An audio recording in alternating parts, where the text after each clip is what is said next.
సమస్త దుర్నీతి నుండి మన పవిత్రులుగా చేయి. మనం మోకరించి మౌనంగా నుండి మనల్ని మనము హృదయపూర్వకంగా పరీక్షించుకుందాము.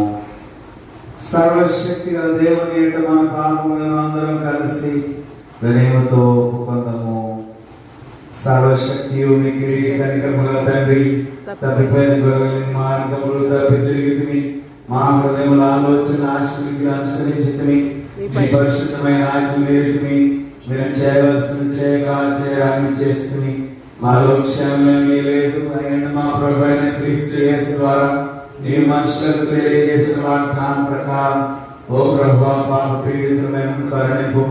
ఓ దేవాలయం తప్పుతున్న వారిని కాయి, పశ్చాత్తాపడు వారిని తిరిగి చేర్చుకున్నాము. మరియు మిక్కిలి కనికరముగల తండ్రి, నీ పరిశుద్ధ నామమునకు మహిమ కలుగుగాక. మేమిగా భక్తి నీతి సుబుద్ధులతో జీవించులాగా ఆయన నిమిత్తము దయచేయము. ఆమేన్. సర్వశక్తియు కనికరముగల దేవుడు మన సమస్త పాపములను క్షమించి వారి నుండి మన విడుదల దయచేసి మన నడతను దిద్దుకుంటకు తగిన సమయం దయచేసి పరిశుద్ధాత్మ యొక్క కృపయు ఆదరణయు మనకు అనుగ్రహించును గాక. ఆమేన్. ప్రభువును స్తుతించుడి, ప్రార్థించుకుందాము. ఆగస్టు నెల 3వ ఆదివారము పెంతెకోస్తు తర్వాత 10వ ఆదివారపు సంగ్రహ ప్రార్థన అంశము దివ్య స్నానము, బాప్తిస్మము, నూతన సృష్టి.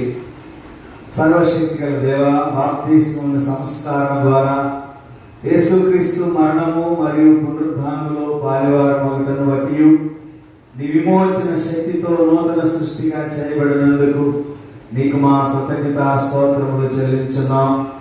మేము పైనుండి అనుగ్రహించబడిన జన్మ ద్వారా ఈ లోకమును నీ రాజ్యముగా మార్చగలిగిన కృప మరియు శక్తిని ప్రసాదించుమని నీతోనూ పరిశుద్ధాత్మతోనూ సదాకాలము జీవించేలుచుండెడి మా ప్రభు అయిన యేసుక్రీస్తు ద్వారా నిన్ను ప్రార్థించి వేడుకొనుచున్నాము తండ్రి.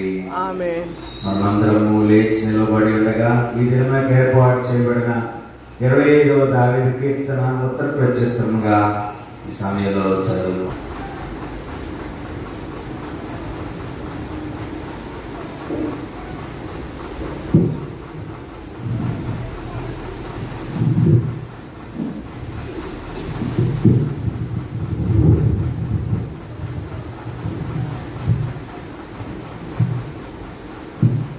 పరిశుద్ధ ఆదివారం కొరకు ఏర్పాటు చేయబడిన ఉత్తర ప్రత్యుత్తర పాఠ్యభాగంగా